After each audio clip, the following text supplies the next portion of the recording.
The scent of bleach and stale cigarettes clung to my uniform as I dragged myself through the back entrance of my parents' house. It was Sunday night mandatory family dinner. The same ritual that had become a weekly reminder of my supposed failure. "Look who finally decided to show up," my brother James announced as I walked into the dining room. "The maid of Crystal Lake Hotel, or should I say, the maid of nowhere?" I forced a tired smile, taking my usual seat at the far end of the table. My mother shot me a look of practiced disappointment while arranging the silverware. "Emily, honey, couldn't you at least have changed out of your work clothes? We have guests." By guests she meant my brother's new fiancée Lauren and her parents, the kind of people who believed success was measured by designer labels and country club memberships. They shifted uncomfortably in their seats, trying not to stare at my wrinkled uniform. "Sorry Mom, double shift ran late," I said quietly, helping myself to the mashed potatoes. "We had a bus tour come through." James snorted. "A bus tour? At that dead hotel? What were they touring, cobwebs?" "James," Dad warned half-heartedly, not looking up from his phone. But I could see the corner of his mouth twitch with amusement. "No really," James continued, warming to his audience. "I drove by there last week. Place looks like something out of a horror movie. What was it, 3 rooms booked? 4. Lauren's father cleared his throat. "Crystal Lake. Isn't that the old resort property out by the state park? Been closed for what, 20 years? 15. I corrected automatically. "And we're not closed. We're operating at reduced capacity while While what?" James interrupted. "While you waste your business degree cleaning toilets. Real smart investment there, sis." The room fell quiet except for the clink of silverware. They were waiting for me to defend myself, to explain why I'd spent my entire inheritance from Grandma, all $180,000, buying a rundown hotel in a forgotten tourist town. Why I'd taken a job as a maid there instead of accepting the corporate position James had lined up for me at his firm. But I just kept eating. "I just don't understand," Mom finally said, her voice tight with familiar disappointment. "You had such potential. A degree from Northwestern. Outstanding recommendations. You could have been running a real hotel by now, not this." "Actually," I said carefully, setting down my fork, "I have some news about the hotel." James's eyes lit up with mock excitement. "Oh, please tell me you're finally selling that money pit. I know a developer who might take it off your hands. For the land value at least." I reached into my bag and pulled out a thick manila envelope, sliding it across the table. "You're right about one thing. I am selling." Dad finally looked up from his phone. "About time you came to your senses. How much are you losing on it?" I kept my face neutral as James snatched up the envelope, probably expecting to see some lowball offer from a desperate buyer. But as he scanned the first page, his smug expression faltered. This has to be a joke," he stammered. "What is it?" Mom asked, leaning forward. James looked at me, then back at the papers. It's a purchase agreement. From Hilton Hotels Corporation." Now I had everyone's attention. "Hilton?" Lauren's father straightened in his chair. "The Hilton? For how much?" Dad demanded. I took a slow sip of water before answering. $50 million. Plus performance incentives over the next 5 years. The silence that followed was deafening. "That's impossible," James finally managed. "Why would Hilton want that worthless property?" "Because," I said quietly, "it's not worthless. Never was. The hotel sits on 200 acres of pristine lakefront property. Direct access to the state park. Protected views. Private beach. Natural springs. And most importantly, it's the only commercially zoned resort property within 100 miles of 3 major cities." I pulled out my phone and pulled up the renderings Hilton's architects had created. They're planning a 300-room luxury resort and conference center. Spa golf course marina. Breaking ground next spring. Mom's hand trembled as she reached for the images. But how did you know? When you bought it?" "I did my research," I said simply. "Spent 6 months analyzing tourism data, development trends, zoning regulations. The previous owners went bankrupt because they were trying to run it as a budget hotel. They never saw its real potential." "So why work as a maid?" Lauren asked, speaking for the first time. "If you knew all this." I smiled. "Because I needed to learn everything about the property. Every creaky floorboard. Every maintenance issue. Every staffing challenge. I needed to understand it from the ground up before I could pitch it to major investors. The bus tours, James said slowly, realization dawning. They weren't tourists. Hotel executives. Development teams. Investors. I nodded. I've given that property tour at least 50 times in the past 2 years. Always in my uniform, always as just the maid. You'd be amazed what people reveal when they think you're invisible. Dad was frantically scrolling through his phone now, probably looking up property records and news about hotel developments in the area. Why didn't you tell us? Would you have believed me? I asked quietly. When I first bought it, you all said I was throwing my life away. Said I was naive. Stupid. Every Sunday dinner became an intervention about my poor life choices. I stood up, gathering my things. The sale closes next month. I'll be staying on as development director for the new resort. And yes, James, I'll be running a real hotel. One that I helped create. As I walked toward the door, I turned back one last time. Oh, and Mom? Sorry about the uniform. But it's the last time you'll have to be embarrassed by it. I quit that job this morning. The look on their faces as I walked out, that was better than any dessert they could have served.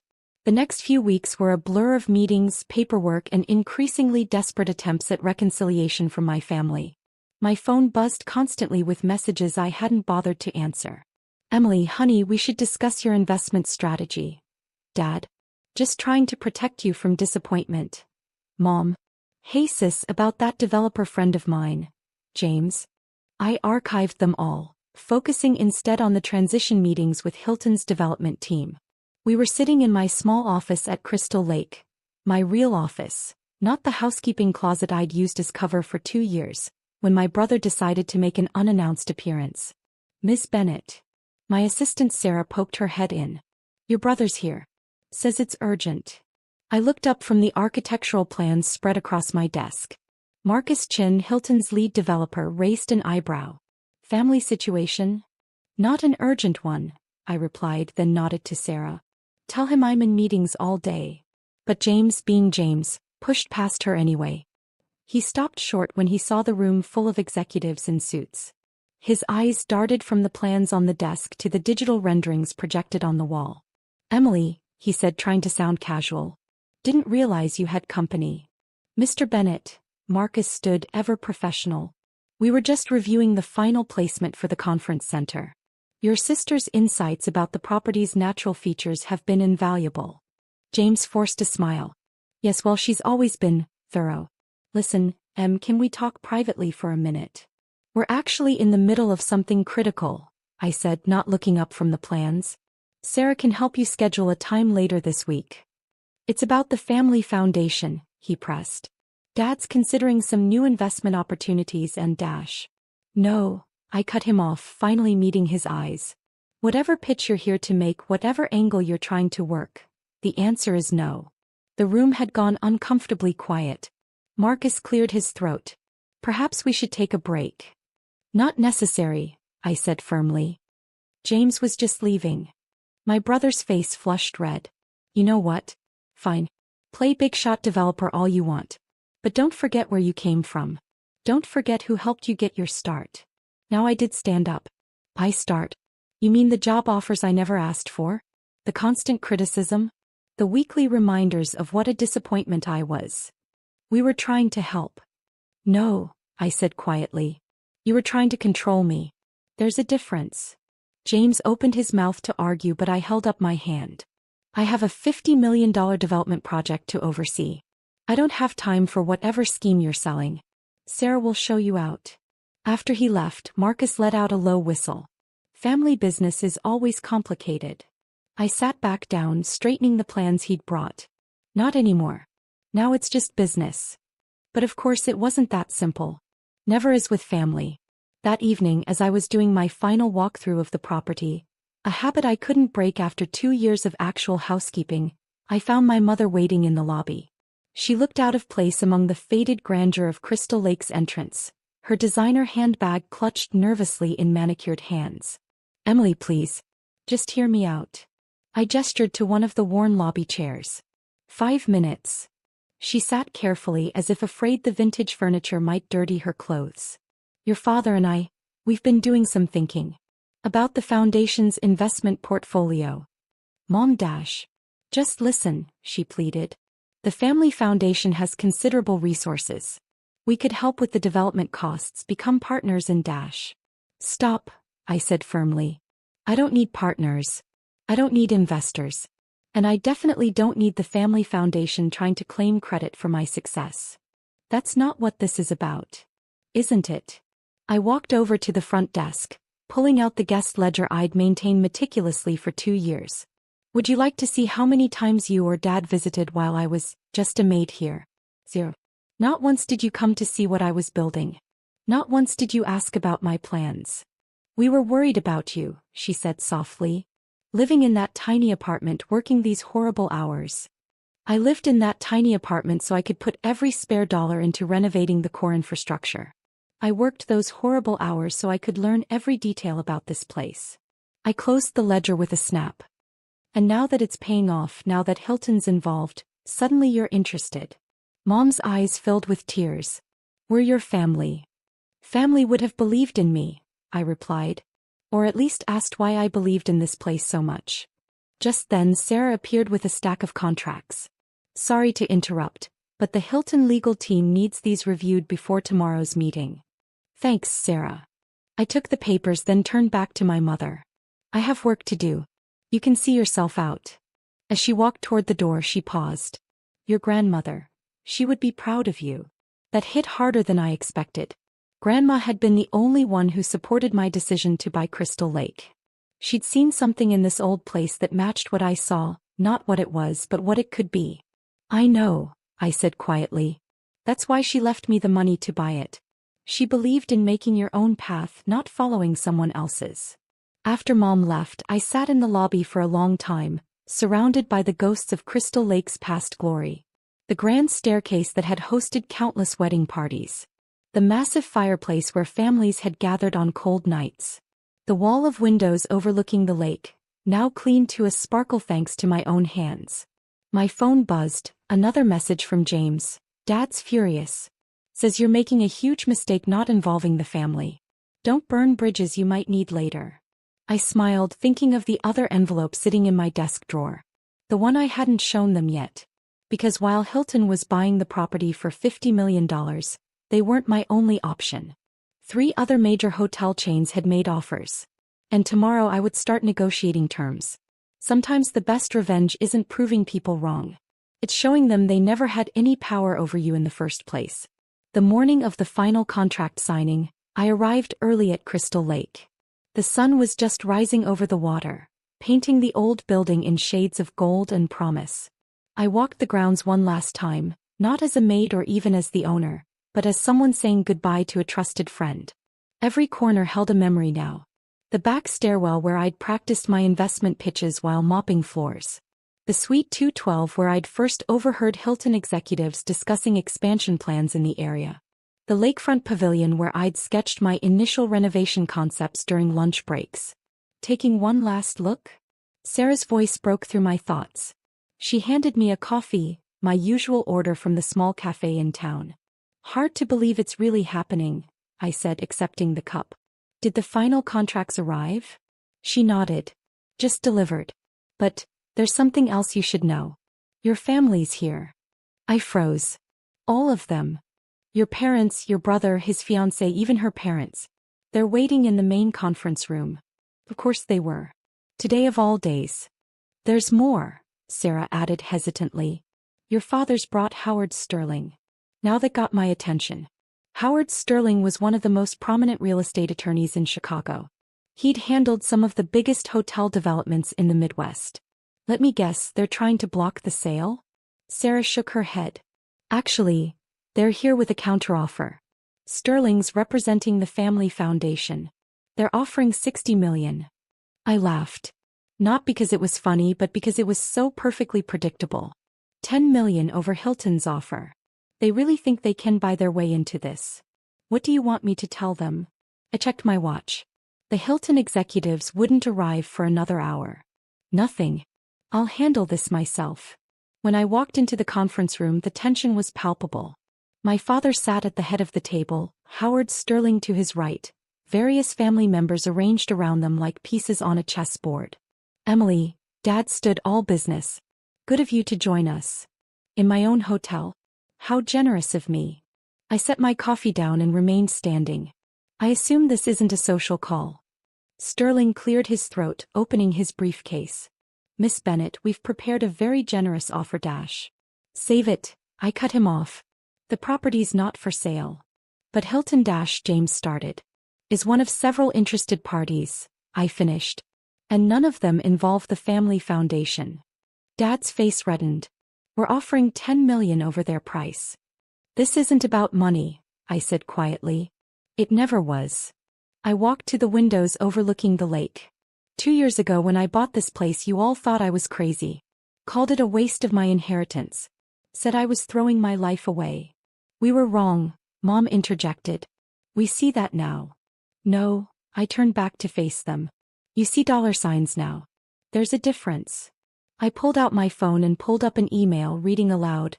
Dear Ms. Bennett, we are impressed not just by the property's potential, but by your comprehensive understanding of its operations and your clear vision for its future. Your hands-on approach and detailed knowledge of every aspect of the hotel's functioning sets you apart from typical developers. What's that? James demanded. An email from Marriott International, I said calmly. One of 4 major hotel chains currently bidding on Crystal Lake. Hilton's offer was just the first one I showed you. The room went silent. You see, I continued, while you were all laughing at the maid cleaning rooms, I was building relationships. Learning the industry from the ground up. Creating a bidding war between the biggest names in hospitality. Sterling looked impressed despite himself. How many offers do you have? 4 firm offers ranging from 50 to 75 million. Plus 2 investment groups interested in partnerships. I smiled. But that's not even the best part. I walked to the door and nodded to Sarah, who wheeled in a presentation board covered with a cloth. The best part, I said, pulling off the cloth to reveal architectural renderings, is that every single offer includes keeping me on as Executive Director of Development. Not just for this project, but for future expansions across their portfolios. The renderings showed not just Crystal Lake's transformation, but concepts for 3 other resort properties in different states. My name was listed prominently on each one. You've been planning this all along? Mom whispered. I've been working for this all along, I corrected. Every long shift. Every missed family dinner. Every moment you thought I was just scrubbing toilets, I was building a future. My future. Not the family's. Dad stood up, his voice tight. Emily, be reasonable. The foundation has no place here, I finished. I think we're done. As if on cue, Sarah appeared at the door. Ms. Bennett? The Marriott executives have arrived early. They're asking to speak with you. I gathered my things calmly. If you'll excuse me, I have a real meeting to attend. Sarah will show you out. Wait, James called as I reached the door. At least tell us which offer you're taking. I paused, then turned back with a small smile. That's the beauty of success, James. I don't have to tell you anything. 3 months later, I stood on the balcony of my new office in the Marriott corporate headquarters, overlooking the Chicago skyline. Crystal Lake was already under renovation, its transformation from forgotten resort to luxury destination well underway. My name was on the development team for 2 other major projects, and industry magazines had started calling me hospitality's rising star. My phone buzzed, another message from Mom. Saw the article in Forbes. We miss you at Sunday dinners. I archived it without responding. Some bridges aren't meant to be rebuilt. Sarah knocked on my door. Your 2 o'clock is here. The development team for the Colorado Springs project. I straightened my jacket, designer now but still practical. Still ready to roll up my sleeves and get my hands dirty if needed. Because that's what real success taught me. It's not about looking the part. It's about doing the work even when no one's watching. Especially when no one's watching. Send them in, I said, taking my seat at the head of the conference table.